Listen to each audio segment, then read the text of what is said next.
Hello everyone, welcome to Fearfully Greedy. In today's episode, I will tell you the story of this transformer. This one is the start of a company probably you haven't heard about, so I think might be interesting for you. It's about two founders who saw a need, they wanted to help out, and eventually this company became quite big. In capital terms, you will see it's probably quite small, but really interesting company. And honestly, I didn't see it anywhere else, so I think it will be good to get some coverage. If you are interested in the portfolio of the channel, the public portfolio, stay tuned at the end. I will give you a quick update. Spoiler alert, I didn't buy anything, so not much of an update, but we'll do it at the end.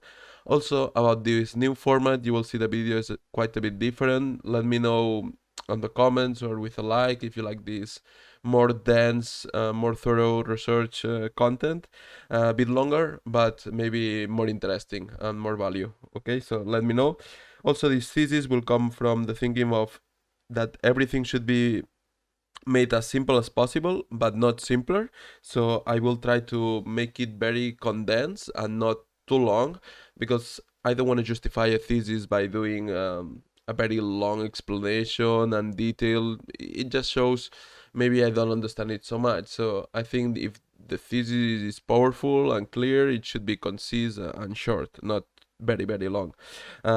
So that's my idea. If it works out, we'll see. Okay. Also, to have me covered, disclaimer: these and all my videos are not to be considered financial advice. Please consult a professional or do your own research before investing. I also hold the position specifically in this stock, and all the discussed stocks in the channel. I might hold the position. Okay. First, a quick summary of the stock. The stock is RAI International, listed in the London Stock Exchange, and they are a remote site service provider, mostly in Africa. This company, you will see, it has high organic growth, 8% since IPO, since 2018, and 16% since 2016. So pretty high growth rate. Also, if my drawing is not very good, I need to adjust the sensitivity. I'm not used to this. Uh, but stay along. I think the information is more important. Okay, we have the founders still as CEO and COO, with the skin and soul in the game. They still hold 80% of the shares outstanding of the company. Some people like that, some people don't like so much, but just saying. Then it has a long runway. You will see later. We'll discuss it later in the video. But you will see this company can live for 10, 20, 30 years, I feel like. Also, we're pretty lucky. I think it's best in class if we compare it with competition, with other people serving the services in the same geographies. They offer a much broader service profile and also a much higher quality, I'd say. Also, in an expanding market, I think the geographies they are operating are definitely expanding. The margin of safety or the valuation is very attractive, over 50% by my calculations. I will do some valuation at the end, very simple, but you will see it's very cheap for what we get. Also, it's net cash, so more cash than debt, more receivables than debt. You will see that if the balance sheet is not on the right track, I don't get in, so that's why you will see most of the companies in the portfolio are like that. Also, a good thing about this, it's asset light, so tangible assets are pretty low for the returns we get, which some people like, some people don't like so much. I think it's very good for the future, right? If you want to hold the company for a long time. And with this, high returns on equity and capital, it's key, very important, because those capitals that we retain in the business will give us more returns in the future. So that's also very important. Okay, so quick summary. Then the company is RAI International, one of Africa's leading remote site service provider. What this company comes from is in 2004, they felt that servicing these humanitarian projects, that's the background is United Nations and so on, and these non-government organizations, it's helping them in the remote locations to supply the services of accommodation, catering, building, like construction, all these services that are unique to operating in these remote locations. From this super small transformer in 2019, the company has gone a long way, more than 60 million of revenues in the last 2 years, over 1,600 employees, and in the last year, in 2020, they had operations in over 12 countries, right? We'll see which ones they are. But as you see, the company has come a long way, right? Oops.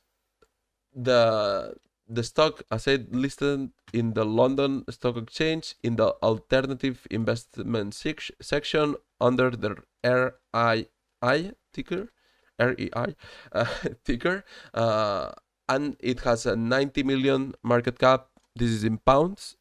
In dollars, $125 million. The P can look a bit high. We will see earnings and why is that. But I think the real P is a bit lower, the normalized earnings one. And then the dividend yield, they pay a small dividend, which is growing since the last 3 years. And the idea is keeping it steady and growing, right? I should say there are 171 million shares outstanding. Also, in the previous video, I already told you that I'm trying to get into the more small cap companies. And this will be like a micro cap even, like super, super tiny. Why is that? I think the markets are less efficient in these kind of market cap ranges, also in these very, I don't know, far away kind of markets. And then I think they are less covered. So that will, the idea is that might give me an edge over other more research companies, right? We'll see how that works.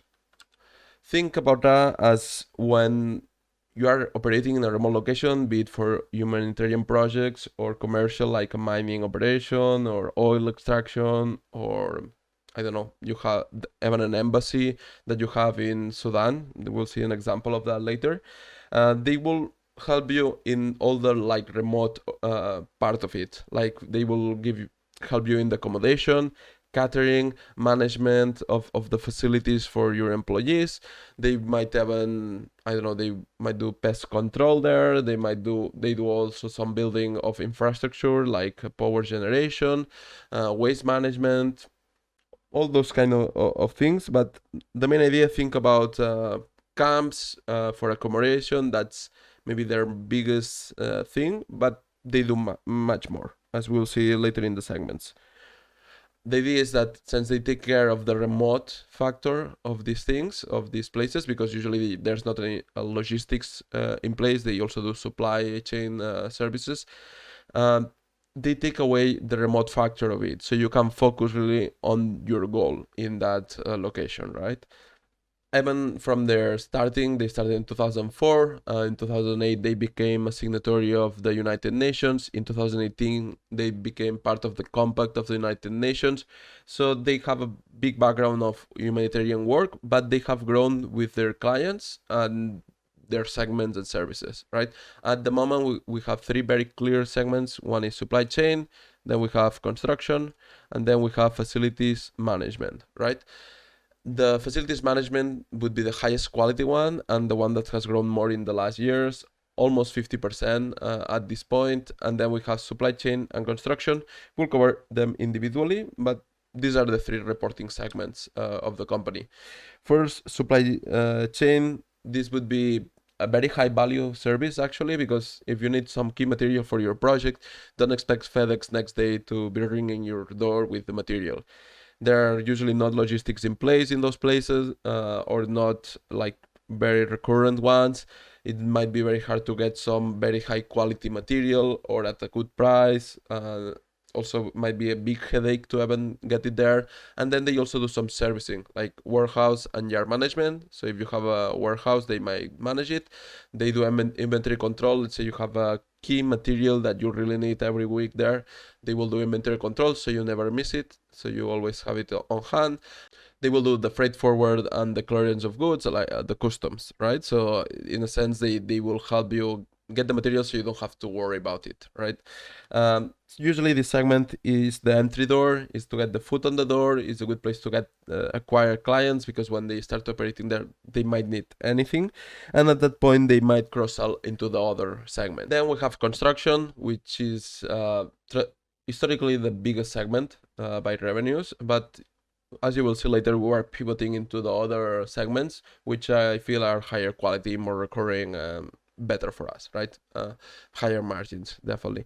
And in construction, what they do is they do civil work, so like accommodation camps, which is what they are more known for, then workshops, warehouses, embassies, offices, and then they do infrastructure like water and waste management, power generation, landfills, some more productive kind of buildings. They also that, and if you need something else, they will find a way to also deliver it to you. They follow clients in geographies and then also in services. So if you need a service that you cannot really get by yourself, they will find a way to get it, right? I said, although its construction is usually known by being high revenue but low margins. Like you need to get a lot of revenue to get a good return. But in construction, they actually get pretty high margins, over 20%, right? So I'd say pretty good, usually over 30% even, I'm guessing, because we don't have a specific segment reporting for margins. But from previous periods where revenues from construction were the main draw, we still had very good margins, right? So that's what I got it from. And although it's construction, I think it has these higher margins because the added risk, like operating in these locations, there's not much people doing it, so that also the competition is lower. So those are the main things that I feel it's a construction but of very high value and quality.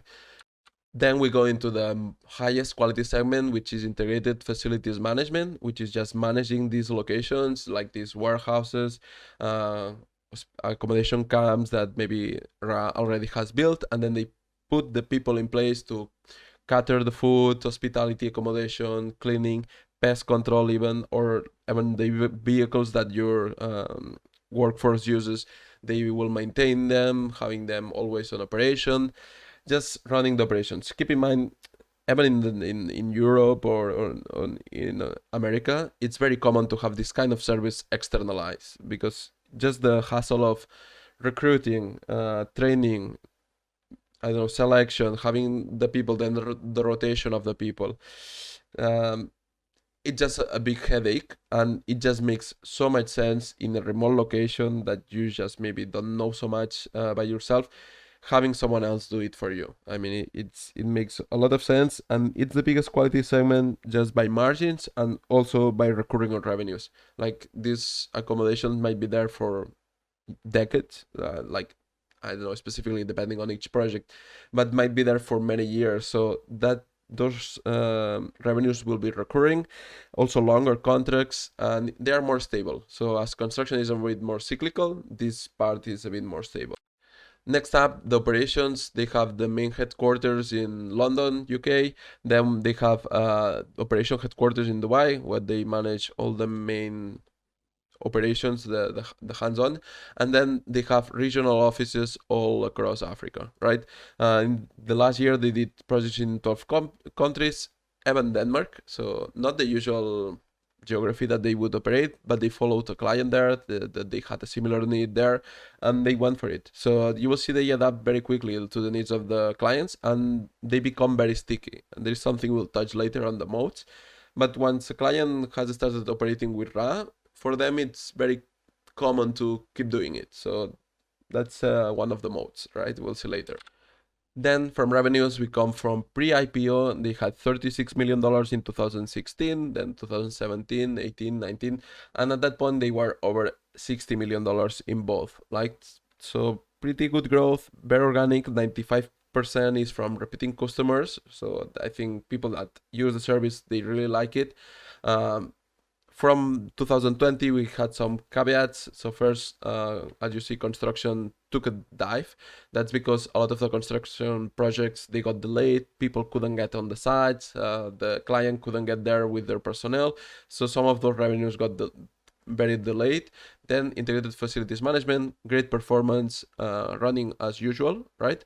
And then supply chain had extra $2 million that shouldn't be there from supplying chain of COVID related material like mask and gel and so on, right? So maybe this should shrink maybe this year. We will see. I mean, they didn't give exact guidance. It's so tiny and volatile. Maybe the revenue forecasting that it's hard for them to even do that. For 2021, from the last call, I got that maybe 10 million from construction. So from this will be delayed even to further periods. So maybe in 2021 we might have a flat construction and I guess good performance in IFM and supply chain, right? That's a bit my guess on what I get from what they say. Then from earnings, I estimate normalized earnings to be around $12 million and very strong free cash flow conversion. Two caveats here, two things to keep in mind. First, in 2018, as you see, this is much lower, right? 2018, that's because there were $3 million of IPO costs from shares, from just the cost of getting it in the exchange, and some share buybacks that they got for some key executives, right, at the time of IPO. And then in 2020, we had a couple of things. First, a lot of the construction projects were running at break even, so really not a lot of margin coming from those ones. We should get back to normal in 2021 or 2022. And then there were pandemic costs, that's like accommodation for people in hotels while they cannot get inside, or material like masks and so on. And then the share reward program or compensation program, 1.1 million. In the 3 million of 2018, there was also a small part of this for key executives. In 2020, this is just for a bit of the to get a pool of shares so they can compensate these executives, right? I don't think this will be recurring like every year, this 1.1 million, but there are not many years to take a guess. But from what they say, I don't think this is a recurring cost, right? Then margins, you would expect that from the segments they operate, like construction, supply chain, they would have pretty low margins, but actually not true. Earnings before taxes are over 20% for all years, minus 2020. If you see operating margins are lower, like 15%, I expect them historically to and in the future to be over 20%, which is pretty good. I think very good. But as I said, in 2020 we had these two problems that I told you in the previous slide. But in 2021, 2022, I think we will get back to these more higher, more normal margins, which are very, very high margins for the segments they operate, and one of the part of why I like this company a lot. Then the returns, actually they have very, very high returns, but as we get more assets on the balance sheet, those returns on equity, for example, are going down. We'll cover a bit on what those assets that are entering the balance sheets are, why is so, why it wasn't so before, a bit of that on the example of the asset. But net property, plant and equipment pre-IPO, it was $9 million, and in 2020 it's over 50 million. So you see high growth on these tangible assets, on these plants and equipment. If they in the future they will keep growing it at this pace, I don't think so. I think this was one-off opportunity to get this asset in the balance sheet, and it was how it had to go with the client. But maybe in the future, I expect them to be very asset light company and have very high returns on capital and equity, right? This only one asset in the last 2 years added $20 million. So this asset had a lot to do with these lower returns. As you know, high returns on equity and capital can indicate maybe quality of the business, lower need of capital to keep these returns coming, which sounds great for an investor. But I said, don't expect the maybe 40%, 60% that we are seeing here. Maybe if returns keep growing and they keep those assets out of the balance sheet, but I guess maybe more on the 20% return on equity is more normal. Then we have order book. This is the most important key performance indicator for the company. This business contracted that yet has not been executed or reflected in revenues.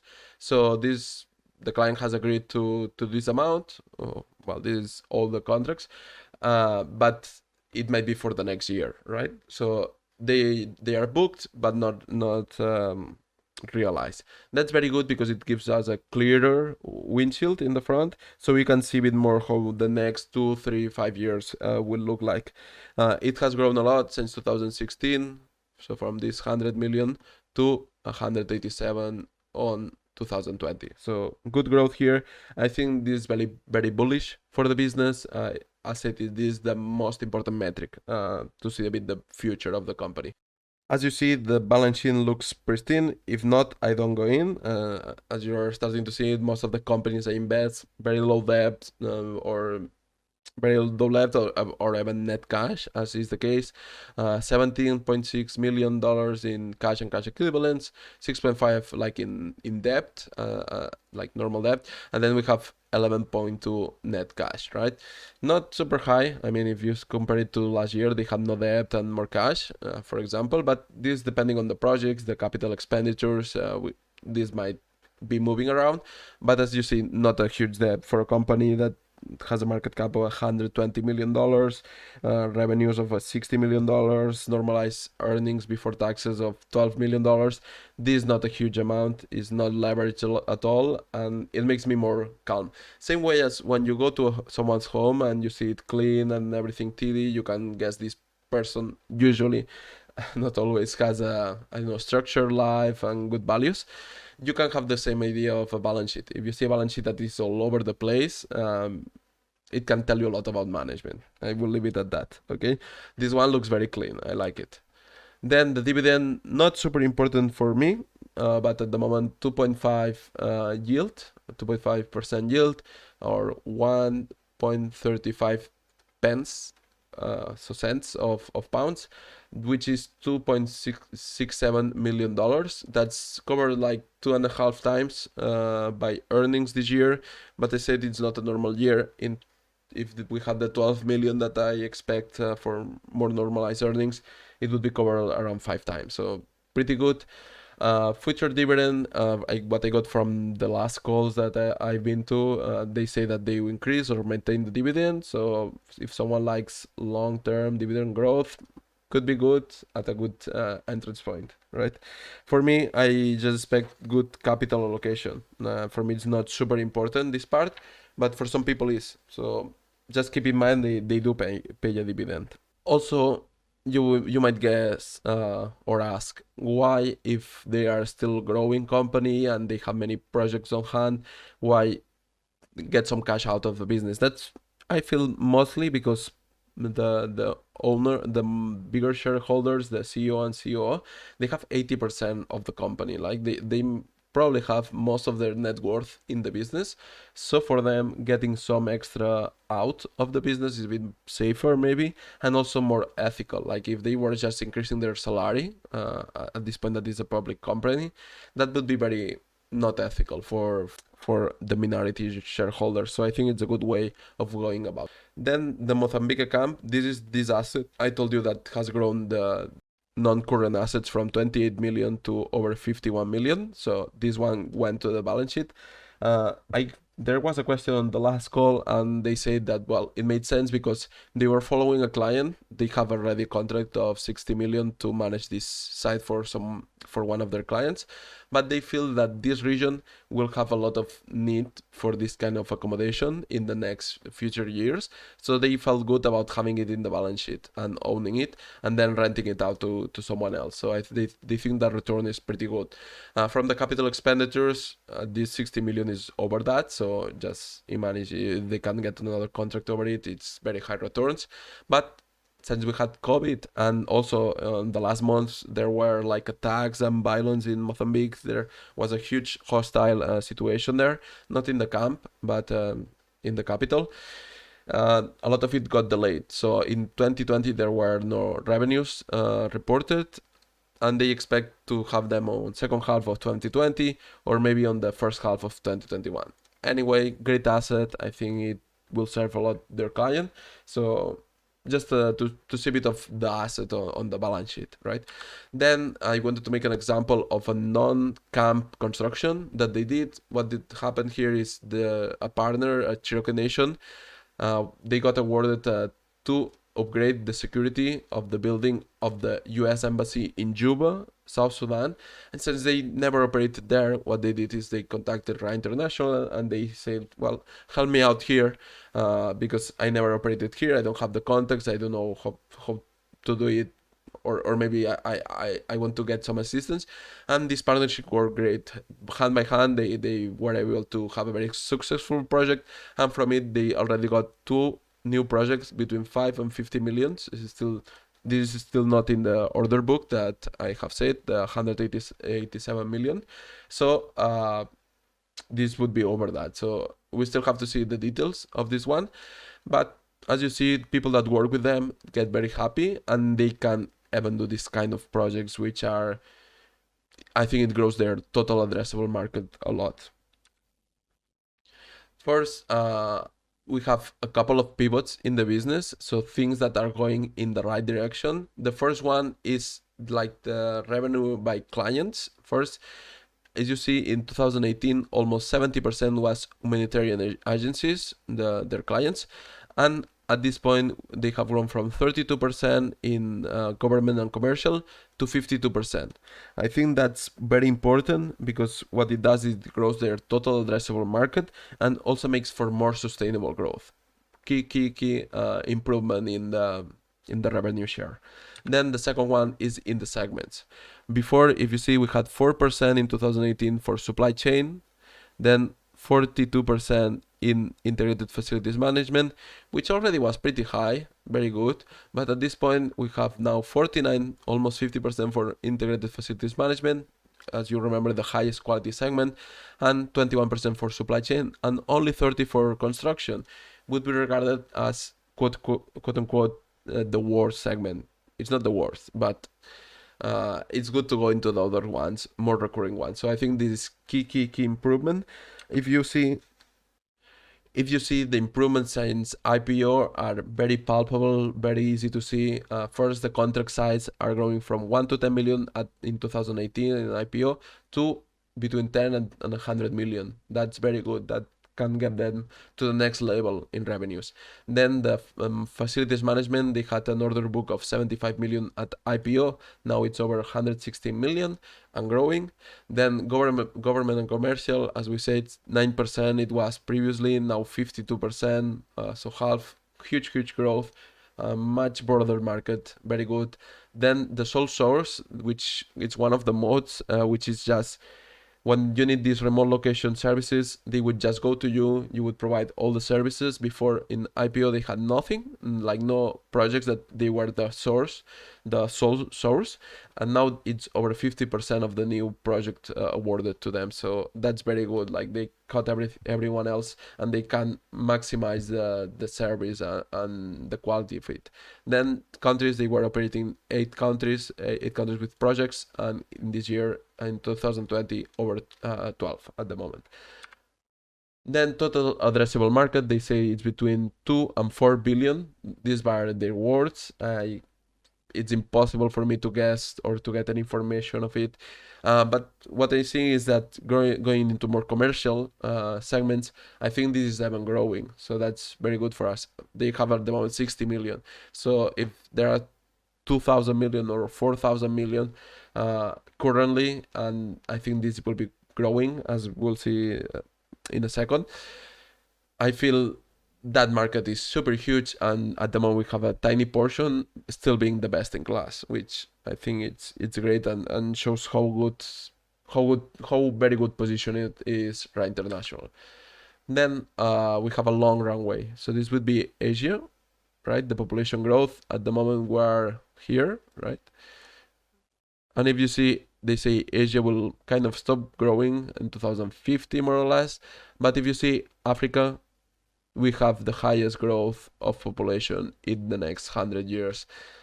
That can be very good.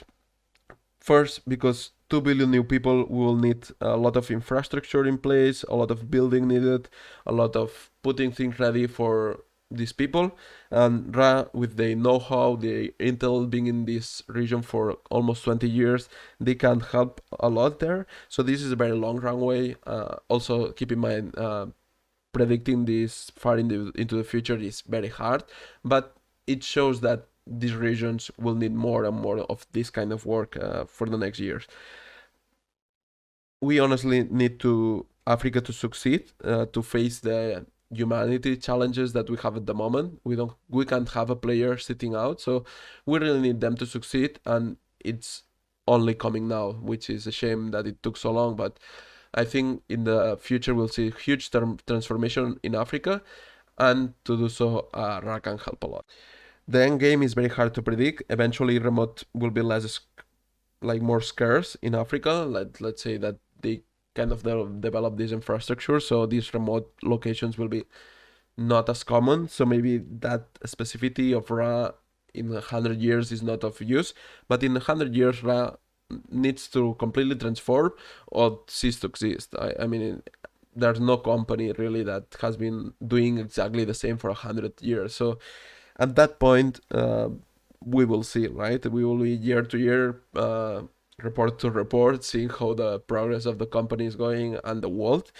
But definitely it looks promising, right? Each segment also can work in the future in more developed areas, just with more competition. Just as more people enter the market, more locals enter the market and get more higher quality service, it will get more competitive. But they can still operate maybe on higher revenues, lower margins. That's also entirely possible. Another thing I thought about, which is very different than this, is that some countries can become a bit hostile, maybe to external players having a big impact as they grow and are more self-reliant. But through the segmentation of Africa, they have many, many different countries. If one country just doesn't want any player outsider having a big impact there, well, you have the next country that you can help also there. So I don't think that's a block at the moment, right? But it's some ideas to keep in mind. I still need to think about it a bit more. What else could happen endgame? But for now, I think the prospects are looking great. As major shareholders, we have the CEO, Soraya, and Lars. They are actually wife and husband. So some people might be, whoa, thrown out by that. But they were the founders and they have led all the way. So I think we have a huge alignment with management, with skin in the game, right? I feel in the future they will either dilute their position, like selling, or maybe through merger and acquisition, maybe get a more diluted position. Because at the moment I feel this might be most of their net worth. I don't know. It's hard to get information exactly about those topics, but it could be. Then we have Jupiter Asset Management, so we are in very good company here, 6%, and then 3% in River and Mercantile Asset Management, which I don't know them. The rest are insiders, right? So executives and so on. Most of it, I'm guessing, it comes from share compensation programs, but still, it's good to have some of the insiders with skin in the game other than the founders. Still having the founders, keeping the culture as major shareholders, we have a huge alignment, as said. But in a tiny company, it's hard to get a good glimpse of the personality, character, and so on. Soraya has many awards for like a businesswoman in Africa, like entrepreneur, and so on. So nothing bad.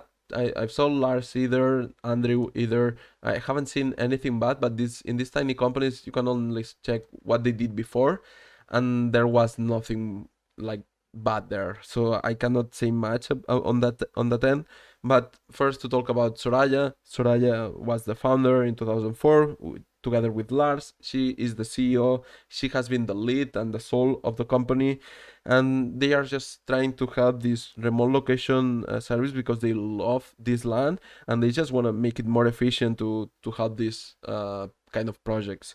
Then we have Lars. It has been like the face of the company to clients. It's responsible to day-to-day operations across the company. It has the company's social responsibility strategy, human resources, communications, marketing, and compliance. So it's a bit who's interacting a lot with the people, right? And it holds this company's strong brand equity with clients and geographies and markets. So it's the one telling the markets what they do, right?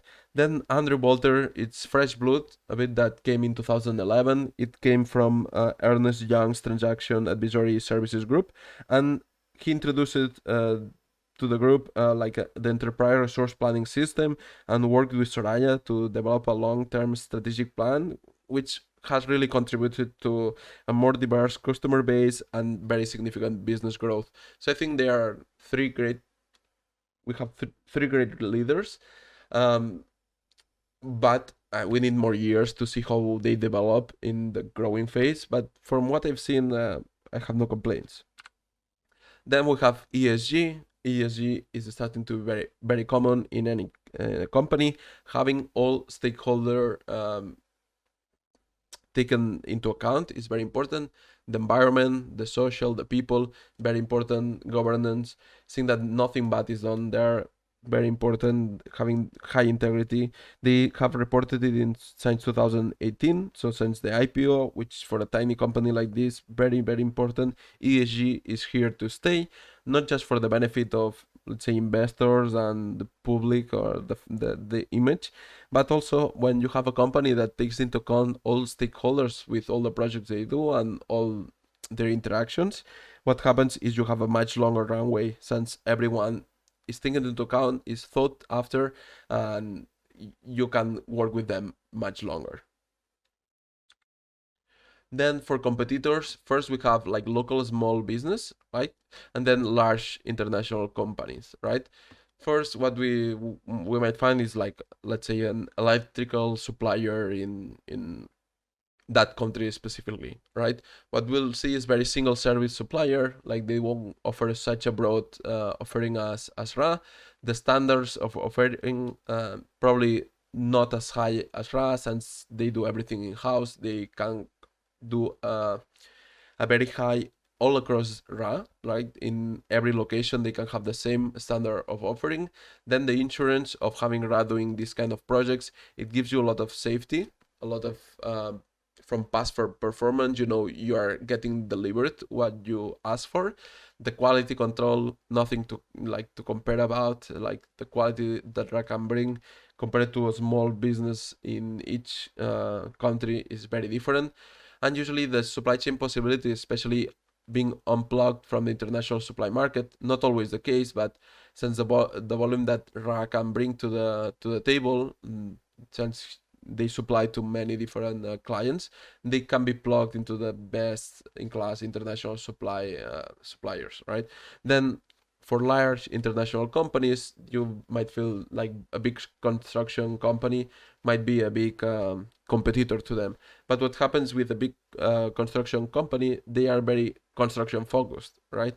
When you talk about them with supplying the material that you need after the fact, after the construction, they don't do it. They will externalize to another supplier, or let's say you want them to manage that location. They don't do that. They are very focused there, and they might externalize everything else. Then they might have a very specific offering. Like sometimes they do maintenance for one kind of vehicle, or maintenance for one kind of machinery, or I don't know, just they do offices, right? So very specific large international companies, they do very well that, but they mostly do that, right? And they subcontract other parts of the service. The modes that I see, one is the one supplier offering. This is very powerful when you are working in this project, saying that you will take care of everything. It holds a lot of ground, right? And it's very powerful in these negotiations. It has the broadest service offering in the market. If you see from the calls and from the projects they get awarded, it's very clear. Then they keep expanding in geographies and service with the clients. So this mode is ever expanding. If a client needs that kind of service and they don't provide, they get intel onto how to really provide it for them, right? And then they are compliant with sustainability, responsibility, ESG metrics, and not everyone is doing that. And in the future, a lot of these blue chip companies that they are starting to work in, they don't want that problem, right? So they want someone that is ESG compliant, right? Then we have the relationships that they have. This has a very high value. To put a price on it is hard, right? But they have a high value because they have relationship with the local governments, with international entities. They have a background with in the humanitarian, like the United Nations specifically, but with other organizations. Those relationships not everyone has that, so it allows them to have some doors opened, which is very important. Then they might have locally business that supply maybe the food in some places, water, construction materials, warehouses. So they have this local like in place from being in the ground for many years, right? So very important. And then they have these long-term clients which are very happy with the service provided, which are United Nations, non-government organization. These Western governments, more and more they are growing, which are mainly the US and the UK, but then also the commercial. So a lot of these mining companies and other blue chip companies that are starting to have operations in these geographies, once they get a relationship and they see how they work, it's hard to break. So that's very important. Then the reputation. They have a very very good execution track record of being on budget and in time, which for many years, and it's very important, is their main goal. Just delivering what you asked for, what we agreed on time and on budget, right? So very very important. And then responsibly, ethically, and sustainably. That's very important. Reputation, as you know, it takes a lifetime to build and seconds to ruin. So far they haven't ruined it, so good thing. Then clients partner in remote locations. That means that when a company starts to have operations in these remote locations, when they start partnering with RA and see how easy it is to operate with them compared maybe to some other providers, you will see that all these challenges, they don't want to go back to facing those, like regulatory and logistic challenge of building these camps. It allows them to completely focus on their objectives, completely forget about it, and it's just very sticky. Like you won't go back to doing it the other way. So it has high growth because once you start working with those clients, they won't go into another service. They get into these new geographies with them, and before, when they said let's get into this other country, we are starting a new mine there, they won't ask anyone else. They would say let's do it but here, right? So very very sticky, very important mode also. Then any thesis, a very important part is the short thesis or the risks, right? First, for what we have is bribery and corruption. Is, I said, this short thesis is as important as the long side. Bribery and corruption, what it will do is it would ruin their reputation completely, and it's a company that has to rely a lot on the reputation. So this would completely ruin the business if they have any case of this and they don't fix it. So far they haven't had any, so I can't say, and they address it in all the reports, very very thorough. But as anything, it could happen. Then being a microcap company, they don't have the microcap and the financial strength sometimes as a big company, right? Their muscle from financial muscle is a bit limited. So that sometimes in a very bad market, it can take you down. So it's important to know that it's a microcap. Doesn't have the strongest financial strength. It's not a weakness for them. I mean, it's a pristine balance sheet, but being so tiny, it's what it is. Then the construction has some cyclicality to it, but as you see, we are moving away from just construction or mainly construction, which is very good, right? So that's where they are facing this risk. Being a farm market, being a farm market can be very important. Um, like some people are worried about being in the farm market because they cannot see that company operating that business there. For me, most of the companies in my portfolio are far away. I hope it's there, as I heard someone say, but I won't go checking like all like the U.S. embassy in Juba. I hope it's there, and it doesn't worry me a lot. I believe on the reports as far, and if you do the right research, you can be confident.